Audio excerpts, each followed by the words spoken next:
হে মহাভাগ ব্রহ্মপুত্র, হে লোহিত্য, আমার পাপ হরণ করো।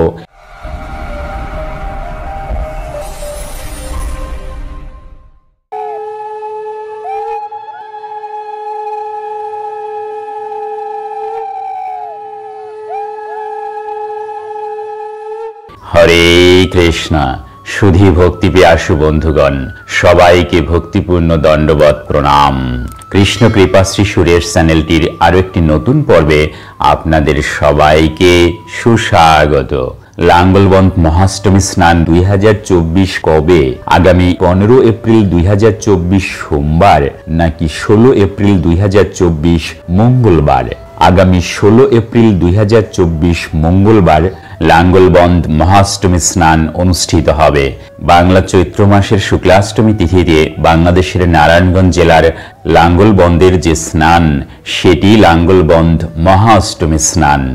আজ আপনাদের জন্য এই বিশেষ আয়োজনের আকর্ষণীয় পর্বে রয়েছে লাঙ্গলবন্দ মহাষ্টমী স্নান কি, স্নানোৎসবের সময়সূচি কি, কোথায় অবস্থিত লাঙ্গলবন্দ, কেন এই স্থানের নাম লাঙ্গলবন্দ হলো, লাঙ্গলবন্দ অষ্টমী স্নান সম্পর্কে একটি দীর্ঘ পৌরাণিক কাহিনী ও তাৎপর্য, লাঙ্গলবন্দ স্নানের ফল, ব্রহ্মপুত্র স্নান মন্ত্র, কৃতাঞ্জলি মন্ত্র, কিভাবে স্নান করবেন, স্নানের মন্ত্রসমূহ কি, ব্রহ্মপুত্র প্রণাম মন্ত্র কি, কিভাবে লাঙ্গলবন্দ পৌঁছবেন, লাঙ্গলবন্দের স্নানের ঘাটসমূহ কি কি, লাঙ্গলবন্দের স্নান তিথিকে কেন অধিক পুণ্যতিথি বলা হয়, ইত্যাদি নানা বিষয়।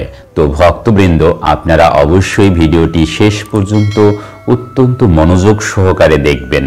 আর অতি অবশ্যই এই বিষয়ে কোনো জিজ্ঞাসা বা মতামত থাকলে ভিডিওটির কমেন্ট বক্সে জানাতে ভুল করবেন না।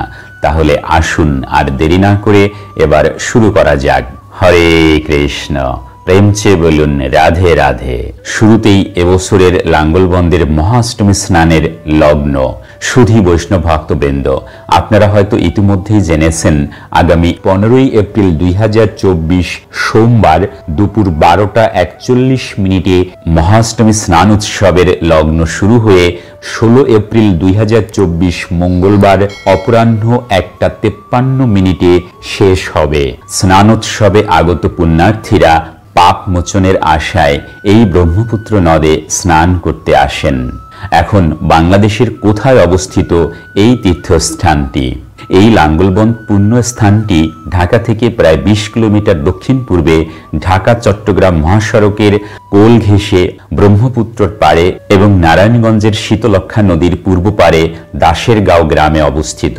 প্রতি বছর চৈত্র মাসের অষ্টমী তিথিতে এই স্থানে ব্রহ্মপুত্র নদে পুণ্য স্নানার্থে দেশ বিদেশের লক্ষ লক্ষ সনাতন ধর্মাবলম্বী ভক্ত প্রাণের আগমন ঘটে। ভক্তগণের বিশ্বাস, এ সময়ে ব্রহ্মপুত্র নদে স্নান খুবই পুণ্যদায়ক। এই স্নানে ব্রহ্মার সন্তুষ্টি লাভ করে পাপ মোচন হয়। আর এই স্নানেই লাঙ্গলবন্দ অষ্টমী স্নান নামে পরিচিত। লাঙ্গলবন্দ মহাষ্টমী স্নান আমাদের এই দেহযন্ত্রকে সতেজ সবল সুস্থ রাখতে প্রতিদিন কত কিছুই না করতে হয়। সময় মতো আহার দেয়া, সেই খাবার আবার কখন কি হবে, কোন ঋতুতে কি হবে, কার জন্য কি হবে, কত শত আচার আচরণ বিধি বিধান, আবার সেই খাবার যথাযথভাবে হজম হলো কিনা সেদিকে রাখতে হয় নজর। খাবার দেহে যথাযথভাবে ব্যবহার হওয়ার পর অতিরিক্তগুলো যথার্থভাবে ত্যাগ হচ্ছে কিনা সেদিকেও সজাগ থাকতে হয়। দেহকে সুস্থ রাখতে যেমন দিতে হয় পর্যাপ্ত বিশ্রাম, তেমনি করতে হয় পরিশ্রম। প্রতিদিন প্রয়োজন হয় পর্যাপ্ত ঘুম। আবার কেবল ঘুমিয়ে থাকলেই চলবে না, জেগে থাকাও প্রয়োজন। দেহের অভ্যন্তরে সতেজ শীতল রাখবার জন্য যেমন প্রতিদিন নিয়ম করে করতে হয় জল পান, তেমনি দেহের বহিরাঙ্গকে সতেজ রাখতে তাকে দিতে হয় জল। সেই জল বহিরাঙ্গ হয়ে অন্তরাঙ্গকেও স্পর্শ করে। কেবল হাত মুখ ধোয়া নয়, রীতিমতো সর্বদেহ ধুয়ে নিতে হয়, যার পরিচিত নাম স্নান। শাস্ত্রে বলা হয়েছে মালিনীকরণাৎ ইতি মল, অর্থাৎ যা দেহকে মলিন করে রাখে তাই মল। এখানে ঘাম, মল ও মূত্র এই 3 রকমের মলের কথা বলা হয়েছে। দেহ থেকে এই মলসমূহ নির্গত করতে স্নানের ভূমিকা অপরিহার্য। চরক সংহিতায় বলা হয়েছে, পবিত্রম বিশ্বম আয়ুষ্যম শ্রৌমশেদ মলাপহম শরীর বল সন্ধানম স্নানম ওজস্করম পরম। অর্থাৎ স্নান অত্যন্ত পবিত্র এবং আয়ুবর্ধক। স্নান ক্লান্তি দূর করে দেহের বল বাড়ায়, রোগ প্রতিরোধ করে। যথাযথ নিয়মে স্নান করলে ইন্দ্রিয় সতেজ হয়ে ওঠে, শরীরের তাপমাত্রা নিয়ন্ত্রণ করে। ভারতীয় আয়ুর্বেদ শাস্ত্রে স্নানের নানাবিধ উপকারিতার বিশদ বিবরণ পাওয়া যায়। স্নান না করলে দেহে যেমন নানারূপ রোগ প্রবেশের সুযোগ পায়, তেমনি নিয়মিত ও নির্দিষ্ট বিধিমালা মেনে স্নান করলে অনেক রোগ থেকে নিষ্কৃতিও পাওয়া যায়। আবার ভুলভাল নিয়মে স্নান করলে ঘটতে পারে বিপত্তি, যেমন প্রচণ্ড গরম পরিবেশ থেকে বা দেহের তাপমাত্রা বেশি থাকলে কিংবা উচ্চ রক্তচাপের সময় হুট করে মাথায় জল ঢাললে মস্তিষ্কে রক্তক্ষরণের মতো ঘটনা ঘটে মৃত্যু পর্যন্ত হতে পারে। তাই প্রাচীন শাস্ত্রে বলা হয়েছে, যে জল দিয়ে স্নান করা হবে সেই জলকে প্রথমে স্পর্শ করতে হবে, তার তাপমাত্রা নিতে হবে, তারপর তা ক্রমশ ধীরে ধীরে পা থেকে পর্যায়ক্রমে উপরের দিকে উঠতে হবে। যেমন আগে জলে পা ডুবিয়ে তারপরে জলে নামা। দেহ আর জলের তাপমাত্রা কাছাকাছি হলে তারপর জল দিতে হয় ব্রহ্মতালুতে, তাতে বিপদ হওয়ার সম্ভাবনা কমে যায়। আবার ভরা পেটে স্নান করতে আসে মানা। স্নান করার আগে আনুমানিক আধা ঘন্টা আগে আধা গ্লাস জল খেয়ে নিলে তাপমাত্রার সমতা তৈরি হয়। আবার এই স্নানের আছে নানান প্রকারভেদ। মোটা দাগে আয়ুর্বেদ শাস্ত্রে প্রতিদিনের স্নানকে সময় ভেদে 3 ভাগে উপস্থাপন করতে দেখা যায়। আর এগুলো হচ্ছে ব্রহ্ম স্নান, দেব স্নান এবং ঋষি স্নান। প্রথমেই ব্রহ্ম স্নান। ভোর 5টা পর্যন্ত সময়কে বলা হয় ব্রহ্ম মুহূর্ত। বলা হয় এই সময়ে সমস্ত পবিত্র আত্মারা জলে বাস করে। তাই এই সময়কালে নিজ নিজ বিশ্বাসকে স্মরণে নিয়ে স্নান করলে তাকে ব্রহ্ম স্নান বলে। বিশ্বাসীরা মনে করেন এই সময় স্নানে সমস্ত তীর্থযাত্রার পুণ্য লাভ হয় এবং পাপ ধুয়ে যায়, জীবনের সংকট দূর হয়। অতঃপর দেব স্নান। সূর্যোদয়ের ঠিক পরপরেই পবিত্র জলাশয়ে বা নদীতে নিজ নিজ বিশ্বাসের নাম স্মরণ করতে করতে যে স্নান করা হয় তাকে দেব স্নান বলা হয়। বিশ্বাসীরা বলেন এই সময়ে স্নান করলে আসন্ন সমস্যা দূর হয়ে যায়। তৃতীয়ত ঋষি স্নান। সূর্য উঠে গেছে অথচ ভোরের আকাশে তারারা মিলিয়ে যায়নি, এমন মুহূর্তে তারা দেখতে দেখতে স্নান করাকে বলা হয় ঋষি স্নান। বিশ্বাসীরা বলেন এই সময় স্নান করলে সমস্ত কাজে বাধা দূর হয়ে যায়। এছাড়াও দিনের বিভিন্ন সময়ে স্নানের নানাবিধ নামধাম রয়েছে, তবে বিশ্বাসীদের মতে তাতে আধ্যাত্মিক গুরুত্ব তেমন নেই। তবে দেহ মন সুস্থ, স্বাভাবিক এবং সতেজ রাখতে স্নানের তুলনা হয় না। চিকিৎসা শাস্ত্র বলে স্নান হলো এক ধরনের থেরাপি। সম্পূর্ণ প্রাকৃতিক এই বিধি জল চিকিৎসা নামে পরিচিত। অবগাহন স্নান। নদ, নদী, পুকুর বা জলাশয়ে গা ডুবিয়ে স্নান করাকে বলা হয় অবগাহন স্নান। ধারা স্নান। বালতি বা ঝর্ণা থেকে স্নান করাকে বলা হয় ধারা স্নান। এ সকল স্নান ছাড়াও আছে বিশেষ স্নান, যা তিথি, লগ্ন, ক্ষণ হিসেব করে নির্দিষ্ট জলে নির্দিষ্ট সময়ে নির্দিষ্ট স্থানে করতে হয়। নানা বিশ্বাসে, নানা শাস্ত্রে এরূপ নানান সব স্নানের কথা উল্লেখ আছে। আমাদের দেশেও বহু তীর্থ আছে যাতে বিশ্বাসীরা দিনক্ষণ মেনে যথাযথ নিয়মে স্নানে অংশ নেন। এ সকল স্নানের মধ্যে অন্যতম হল অষ্টমীর স্নান, বারুণীর স্নান, কুম্ভের স্নান, মকর সংক্রান্তির স্নান প্রভৃতি। এছাড়াও আরো অনেক স্নানের প্রচলন আছে। আবার একই স্নান ভিন্ন ভিন্ন জলে, ভিন্ন ভিন্ন বিশ্বাসে, ভিন্ন ভিন্ন রীতিনীতিতে পালিত হয়। আর তেমনি এক উল্লেখযোগ্য স্নানের কথা আজ আপনাদের সামনে বলছি, যা হচ্ছে লাঙ্গলবন্দ মহাষ্টমী স্নান।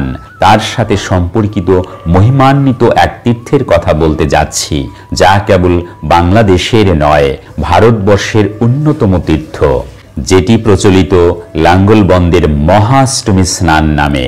লাঙ্গলবন্দের মহাষ্টমী স্নানের পৌরাণিক গাথা। লাঙ্গলবন্দের মহাষ্টমী স্নান সম্পর্কে পৌরাণিক কাহিনী প্রচলিত আছে।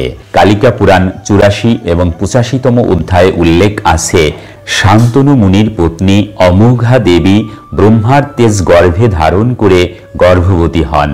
তখন শান্তনু মুনি উত্তরে কৈলাস, পূর্বে সম্বতর্ক, দক্ষিণে গন্ধমাদন এবং পশ্চিমে জারুধি, এই 4 পর্বতের মাঝখানে একটি কুণ্ড খনন করেন। যথাসময়ে অমোঘা দেবী জলপিণ্ডরূপী এক পুত্র সন্তান প্রসব করেন। শান্তনু মুনি পুত্রকে সেই 4 পর্বতের মাঝখানে কুণ্ডে রেখে আসেন। সেখানে এই জলপিণ্ড হ্রদে পরিণত হয়, যার নাম হয় ব্রহ্মকুণ্ড। স্বয়ং ব্রহ্মা এসে ওই পুত্রকে দেখে তার নাম রাখেন লোহিত্য। পরবর্তীতে ত্রেতা যুগের প্রথম দিকে মগধ রাজ্যে ভাগীরথী নদীর কৌশিকী তীরে ভোজকোট নামক নগরীর অধিপতি হন চন্দ্রবংশীয় রাজর্ষি গাধী। রাজর্ষি গাধীর বিশ্বামিত্র নামে পরিচিত এক পুত্র এবং সত্যবতী নামে সুন্দরী এক কন্যা ছিল। সত্যবতীর বিয়ে হয় ভৃগু মুনি নামে পরিচিত ভৃগু বংশীয় ব্রাহ্মণ কুমার ঋষিকের সাথে। সত্যবতী আর ঋষিকের ঘর আলো করে জন্ম নেয় যমদগ্নি নামের মহামুনি। যমদগ্নি বয়প্রাপ্ত হলে প্রসেনজিৎ রাজার কন্যা পরমা সুন্দরী রেণুকার সাথে বিবাহ বন্ধনে আবদ্ধ হন। রেণুকার গর্ভে যমদগ্নির 5টি পুত্র সন্তান জন্মগ্রহণ করে। এই 5 পুত্রের নাম যথাক্রমে রুষন্নন্ত, সুসেন, বসু, বিশ্বাসুর এবং সর্বকনিষ্ঠের নাম পরশুরাম। এই পরশুরাম ছিলেন বিষ্ণুর 10ম অবতারের মধ্যে 6ষ্ঠ অবতার। জন্মলগ্নে এই পুত্রের নাম রাখা হয়েছিল রাম। ইনি কুঠার দ্বারা 21 বার পৃথিবীকে ক্ষত্রিয়হীন করেন। কুঠার ধারণের জন্য তার নাম কুঠারধারী রাম নামে খ্যাত হয়। ভৃগু বংশের সন্তান, এজন্য তাকে ভার্গব। যমদগ্নির পুত্র বলে তাকে জামদগ্ন নামেও সম্বোধন করা হয়। একদিন যমদগ্নির 5 পুত্র ফল সংগ্রহ করতে বনে গেলে মা রেণুকা দেবী নদীর তীরে যান জল আনতে। সেখানে পদ্মমালী, মতান্তরে চিত্ররথ নামক গন্ধরাজ স্ত্রী সহ জল বিহার করছিলেন। মতান্তরে অপ্সরীদের সাথে জল বিহার করছিলেন। পদ্মমালীর রূপ এবং জল বিহারের নয়নাভিরাম দৃশ্য রেণুকা দেবীকে এমনভাবে মোহিত করে যে তিনি তন্ময় হয়ে তা দেখতে থাকেন। দেখতে দেখতে আশ্রমবাসিনী রেণুকা কাম স্পৃহ হয়ে পড়েন এবং নিজের পূর্ব রাজকীয় জীবন সম্পর্কে স্মৃতিবিষ্ট হন। যমদগ্নি মুনির হোমবেলা যে পেরিয়ে যাচ্ছে সেই খেয়ালও তার রইল না। সম্বিত ফিরে পেয়ে রেণুকা দেবী ভরা কলস নিয়ে দ্রুত আশ্রমে ফিরে ঋষি যমদগ্নির সামনে হাত জোর করে দাঁড়ান। যমদগ্নি মুনি তার বিলম্ব হওয়ার কারণ জানতে চাইলে তিনি নির্বাক রইলেন। তখন যমদগ্নি মুনি যোগবলে রেণুকা দেবীর পূর্বাপর সকল ঘটনা অবগত হন। যমদগ্নি স্ত্রীর এই রূপ মানসিক বিকৃতিতে ক্রোধান্বিত হয়ে পড়েন। ক্রোধান্বিত যমদগ্নি নিজ পুত্রদেরকে তাদের মাকে হত্যা করার নির্দেশ করেন। নিজ মাতাকে হত্যা করতে অস্বীকৃতি জানান অগ্নিশর্মা যমদগ্নি মুনির প্রথম 4 পুত্র। কিন্তু কনিষ্ঠ পুত্র পরশুরাম পিতার আদেশে নিজ মাতা এবং আদেশ পালন না করায় নিজের 4 ভাইদের কুঠার দিয়ে তৎক্ষণাৎ হত্যা করেন। আদেশ পালন করায় যমদগ্নি মুনি খুশি হয়ে পুত্র পরশুরামের কাছে জানতে চান সে কি বর চায়। ততক্ষণে অনুশোচনায় দগ্ধ পরশুরাম আবেগাপ্লুত কণ্ঠে পিতাকে বললেন, প্রথমত আমাদের মা যেন আবার জীবিত হয়ে আমাদের সাথে বসবাস করেন। দ্বিতীয়ত হত্যার ঘটনা যেন মায়ের স্মরণে না থাকে। তৃতীয়ত বড় ভাইয়েরা যেন মনুষ্য জীবন ফিরে পান। চতুর্থত এই হত্যাকাণ্ডে তার যেন পাপ স্পর্শ না হয়। পুত্রের কথায় যমদগ্নি মুনি রাজি হন। সব কিছু পূর্বের অবস্থায় ফিরে আসে, কিন্তু পরশুরাম লক্ষ্য করে তার হাতের কুঠার হাতেই লেগে আছে। কিছুতেই সেই কুঠার হাত থেকে বিচ্ছিন্ন হচ্ছে না। পিতার কাছে এর কারণ জানতে চাইলে যমদগ্নি মুনি বললেন, তুমি মাতৃহত্যার গুরু পাপে আক্রান্ত হয়েছ। জেনে রেখো, পাপ ছোট বড় যাই হোক না কেন, কৃতকর্মীকে তা স্পর্শ করবেই। তারপর যমদগ্নি মুনি বেকুল পুত্রকে আশ্বস্ত করে তীর্থ পরিভ্রমণের উপদেশ দিয়ে বলেন, যে তীর্থ গমনে বা স্নানে তোমার হাতের কুঠার স্খলিত হবে, জানবে যে ওই পুণ্যস্থানেই পৃথিবীর সর্বশ্রেষ্ঠ তীর্থক্ষেত্র। পাপ মোচনের উদ্দেশ্যে পিতার কথা মতো পরশুরাম জগৎ জুড়ে তীর্থে তীর্থে ঘুরতে লাগলেন। তীর্থে ঘুরতে ঘুরতে এক পর্যায়ে তিনি হিমালয়ের উত্তর পূর্ব কোণে মানস সরোবরের সন্নিকটে সেই ব্রহ্মকুণ্ড হ্রদের সামনে উপস্থিত হন। সেখানে স্নান করার সাথে সাথে তার হাতের কুঠার স্খলিত হয় এবং সর্বপাপ থেকে মুক্তি লাভ করেন। ধারণা করা হয় সেই তিথিটি ছিল চৈত্র মাসের শুক্লা অষ্টমী তিথি বুধবার পূর্ণ বসু নক্ষত্র।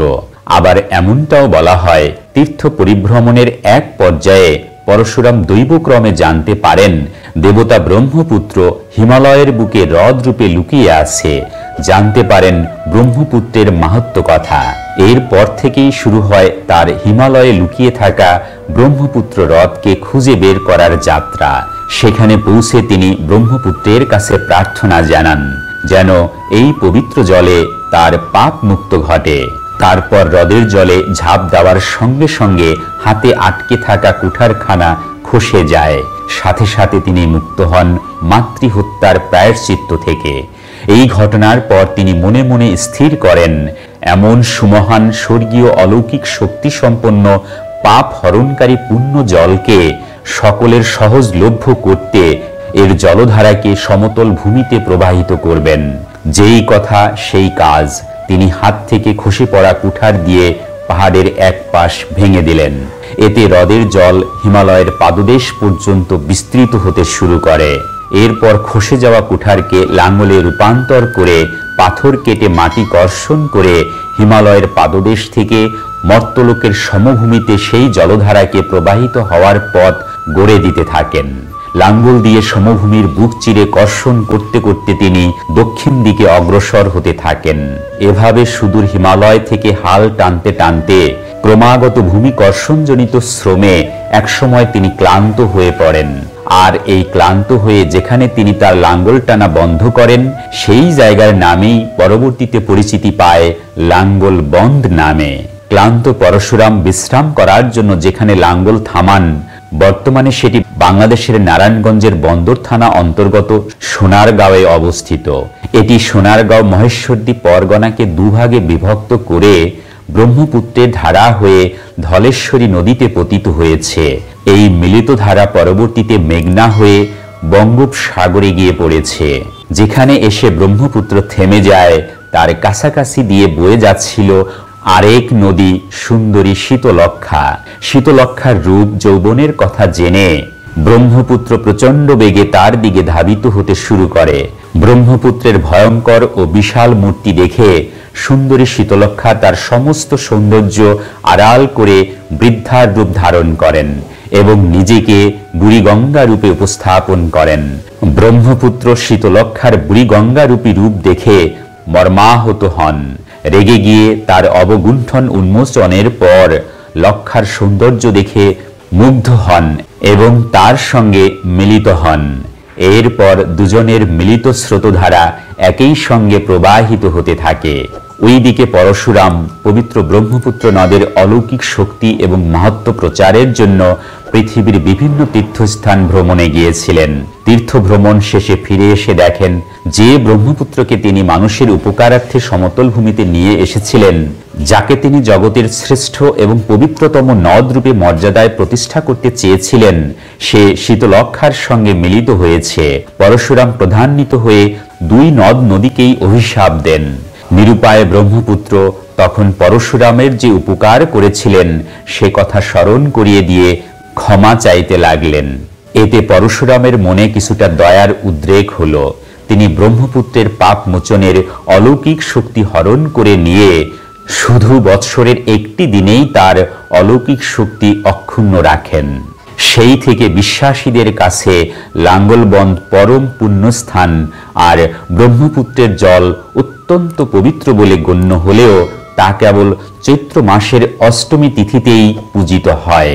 তাই প্রতি বছর চৈত্র মাসের অষ্টমী তিথিতে লাঙ্গলবন্দের স্নান অনুষ্ঠিত হয়। বিশ্বাসীরা পাপ মোচনের জন্য সমাগত হয় ব্রহ্মপুত্রের পাড়ে লাঙ্গলবন্দে। যতদূর জানা যায়, ব্রহ্মপুত্রের উৎপত্তি স্থল হিমালয়ের কৈলাস শৃঙ্গের জিমা ইয়ংজং হিমবাহ। এই হিমবাহের অবস্থান তিব্বতের দক্ষিণ পশ্চিম অঞ্চলে। এখান থেকে জন্ম নেওয়া নদের জলধারা শৃঙ্গ থেকে নেমে প্রায় 1100 কিলোমিটার পূর্ব দিকে প্রবাহিত হয়েছে। তিব্বতের রাজধানী লাসা পেরিয়ে এই প্রবাহ চুশুর অঞ্চলে সাংপো নদী হিসেবে প্রবাহিত হয়। তিব্বত পেরিয়ে এই নদীর গতিপথ পূর্ব থেকে উত্তর দিকে বদলে যায়। নামচা বারোয়া নামক পাহাড়ি অঞ্চলে আঁকাবাঁকা পথে প্রবাহিত হয়ে পুনরায় দিক পরিবর্তন করে দক্ষিণে প্রবাহিত হতে থাকে। তিব্বতী সাংপো নদী উত্তর পূর্ব ভারতের অরুণাচল প্রদেশে প্রবেশ করে। এখানে সাংপো নাম বদলে হয় দিহাং বা শিয়াং নদী। পাহাড়ি অঞ্চল থেকে বের হয়ে আরও দক্ষিণে অগ্রসর হয়ে আসামের নিচু অববাহিকায় প্রবেশ করে। আসামের সাদিয়া শহরের পশ্চিমে নদীর গতিপথ ফের বদলে দক্ষিণ পশ্চিমমুখী হয়ে যায়। এখানে দিবাং এবং লোহিত নামে দুটি পাহাড়ি নদীর সাথে মিলিত হয় দিহাং। এই মিলন স্থল থেকেই দিহাং নদী বদলে হয় ব্রহ্মপুত্র নদ। তিব্বতীদের বিশ্বাস, পৃথিবীর বুকে মানুষের বসতি শুরু হওয়ার বহু বছর আগে চাংটান নামক একটি মালভূমিতে এক সুবিশাল হ্রদের অস্তিত্ব ছিল। তখন বোধিসত্ত্ব নামক এক স্বর্গীয় অস্তিত্ব এই অঞ্চলের সকল মানুষের জন্য এই জলের সহজলভ্যতা করতে হিমালয় দিয়ে এই জল নির্গমনের পথ তৈরি করে দেন। সেই পথ দিয়ে হ্রদের জল সাংপো নদী হয়ে ভূমিতে প্রবাহিত হতে থাকে। তারা এই নদীর জলকে অত্যন্ত পবিত্র হিসেবে বিবেচনা করে। লাঙ্গলবন্দ তীর্থের অবস্থান ঢাকা থেকে প্রায় 20 কিলোমিটার দক্ষিণ পূর্বে ঢাকা চট্টগ্রাম মহাসড়ক ঘেঁষে ব্রহ্মপুত্রের পাড়ে নারায়ণগঞ্জ জেলার সদর থেকে 5.5 কিলোমিটার উত্তর পূর্ব কোণে শীতলক্ষা নদীর পাড়ে দাসেরগাঁও গ্রাম পেরিয়ে আর বন্দর থানার অন্তর্গত ঢাকা মহানগরী থেকে 21 কিলোমিটার পূর্ব দক্ষিণ কোণে বর্তমান মুসাফুর ইউনিয়ন। আদি ব্রহ্মপুত্রের তীরে প্রায় 2 কিলোমিটার দীর্ঘ এলাকা জুড়ে লাঙ্গলবন্দ পুণ্যস্থানটির অবস্থান। জানা যায়, ঢাকা চট্টগ্রাম মহাসড়কের পাশে বর্তমান সোনালী পেপার অ্যান্ড পাল্প মিলস লিমিটেডের সামনে থেকে দীর্ঘ 1.5 কিলোমিটার এলাকা নিয়ে তৎকালীন 7 জন জমিদারের যৌথ সম্পত্তির উপর এই তীর্থস্থানটির বিভিন্ন স্থাপনা গড়ে ওঠে। প্রতি বছর চৈত্র মাসের অষ্টমী তিথিতে আদি ব্রহ্মপুত্র নদের এই স্থানে পুণ্যস্নানের এই রীতি চলে আসছে বহুকাল থেকে। অষ্টমী তিথিতে এই স্নান অনুষ্ঠিত হয় বলে এটি অষ্টমী স্নান নামে অভিহিত। বিশ্বাসীরা বলেন, চৈত্রের শুক্লাষ্টমীতে জগতের সকল পবিত্র স্থান পুণ্য ব্রহ্মপুত্রে মিলিত হয়। তখন নদীর জল স্পর্শ মাত্রেই সকলের পাপ মোচন হয় এবং ব্রহ্মার সন্তুষ্টি লাভ করা যায়। এই পবিত্র জলে স্নান করলে চির মোক্ষ লাভ হয়। এই অষ্টমীর স্নান উপলক্ষে লাঙ্গলবন্দের 2 কিলোমিটার দীর্ঘ এলাকা জুড়ে মেলা বসে। ব্রহ্মপুত্র স্নান মন্ত্র: ওম ব্রহ্মপুত্র মহাভাগ শান্তন কুলনন্দন অমোঘ গর্ভসম্ভূত পাপম লোহিত মে হর। অর্থাৎ, হে মহাভাগ ব্রহ্মপুত্র, তুমি শান্তনু মুনির কুলতিলক, তুমি অমোঘা দেবীর গর্ভে জন্মগ্রহণ করিয়াছ। হে লৌহিত্য, তুমি আমার পাপ হরণ করো।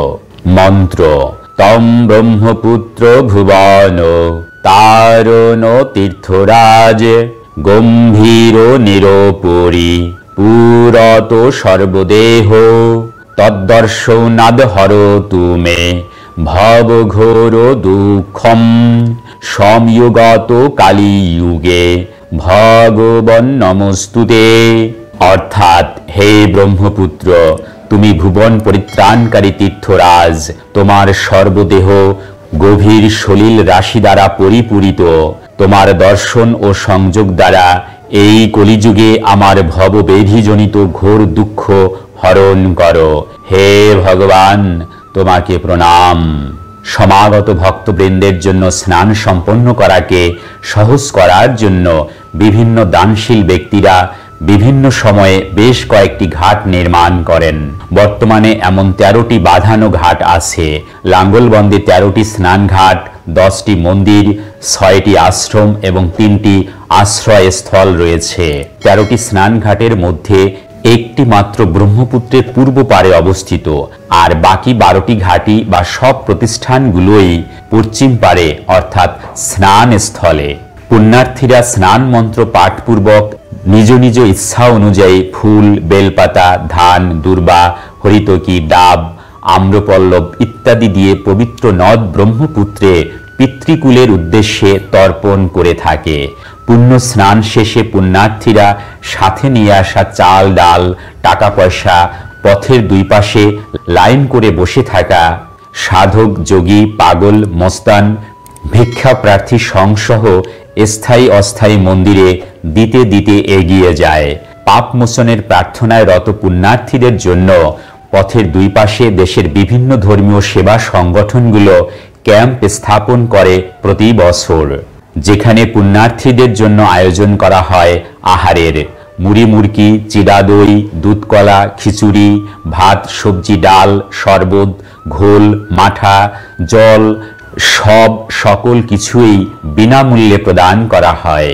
এই সেবা কার্যক্রম চলে লগ্ন যতক্ষণ চলে ততক্ষণ।